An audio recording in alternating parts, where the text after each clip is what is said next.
He said beefers. Right, let me tell you something, though. LL actually had 2 ballads on his first album. Right.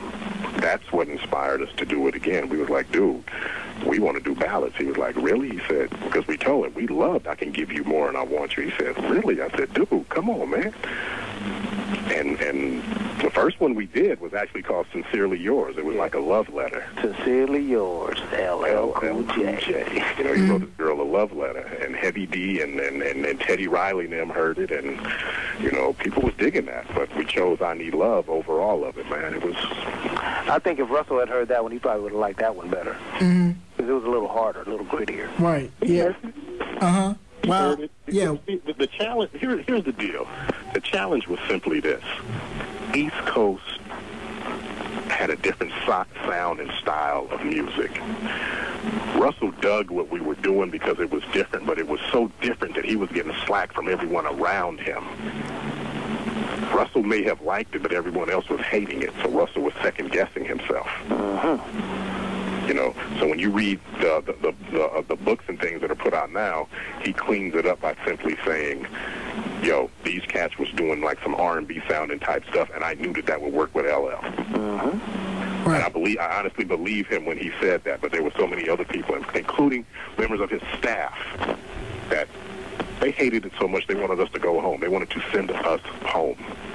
They're like, this is whack. This is horrible. It's a waste of money. 5 million records later, and you have to understand something also. They didn't have SoundScan back then. Right.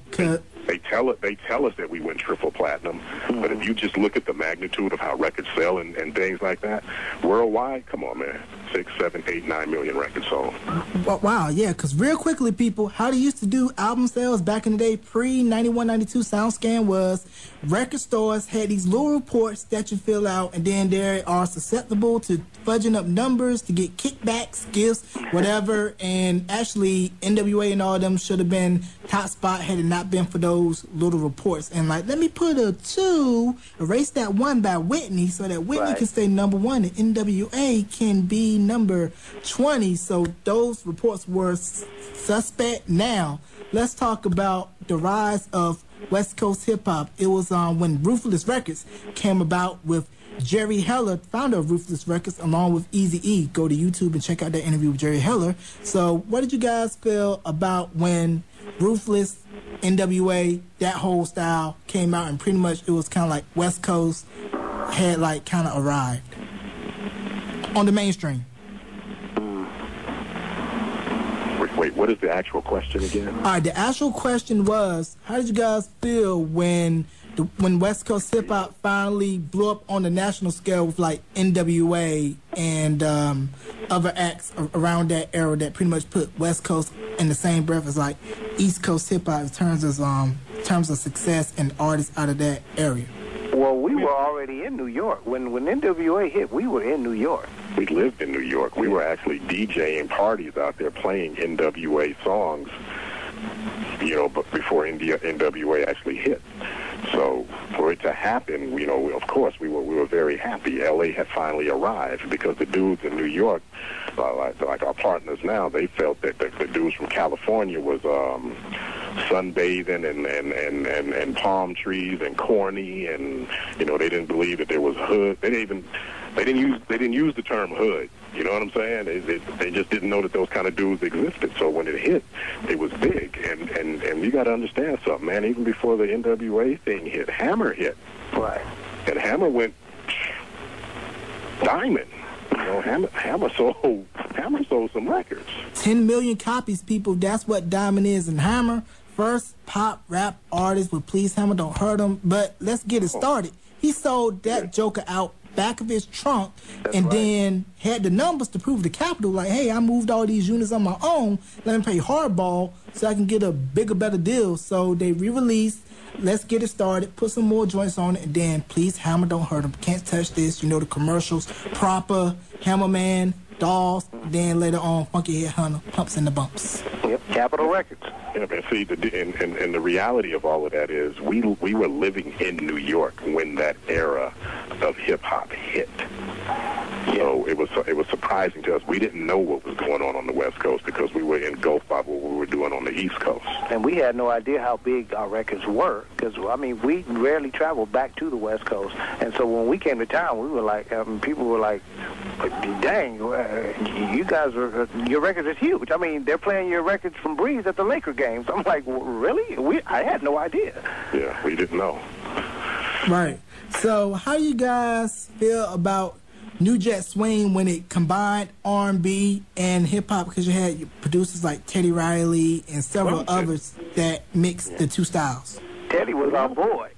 Yeah, Teddy hung out with us, you know, on occasion. You know, we knew Teddy very well. Yeah. And I mean, you know, this music thing, man, it has to continuously evolve. If it doesn't, it gets stagnant, you know, and it sounds like, you know, your average radio station now. They play the same 5 songs all the time. Yeah, like now.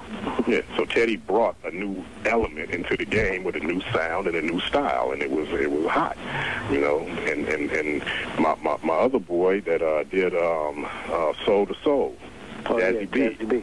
Jazzy was crazy with it. You know what I mean? And those were good times, man. The music was great. It was definitely one of those days where you're at the club busting a sweat and your dance crew is working on a nice routine for the club that night or for the talent show or that school dance after the game, so y'all can be fly and have the girls the next week with your silk rayon suits and your Gumby and your part and your name in the back of your head like MC Search. It is. Bobby Brown. Yeah. Yeah. I think the only thing I ever did, I think when I was younger, I used to have like 2 parts, but I was never that brave to get a rat tail or my name in the back. I just couldn't do it. So I'm a OG. I had a Jheri Curl. How much money did you spend on S-Curl Activator? Man, but look, no, this is gonna blow your mind. In Cali, we had Jheri Curls, but we also knew Good Fred, who made the Good Fred oil. Right. Okay? Go to his barbershop and get a cut. That's right. He used to get his perm done, and Good Fred is the one that created the Good Fred oil. Right. You used to go in there and get free curls. Yeah. Wow. So if your curl was never dry, it was always dripping. I think Darryl even broke down and got a finger wave one time. Yeah. And Muff used to wear tight pants with all wrapped around. Pants with belts and spikes and all that stuff on it. Like a village people. That was the Uncle Jam's Army days, though. Yeah. As soon as we got to New York, what was I wearing? What? I looked like people thought I was Jam Master Jay. I never did that. I always wore khakis. No, I went straight New York with mine. No, but I tell you this, before we left L.A., we cut our curls off. Right. Definitely, we cool. cut the curls off. Yeah, y'all can go to New York with Jheri Curl, because y'all be looking like, you know, where's Ready for the World and all of that stuff. Dougie Fresh had a Jheri Curl.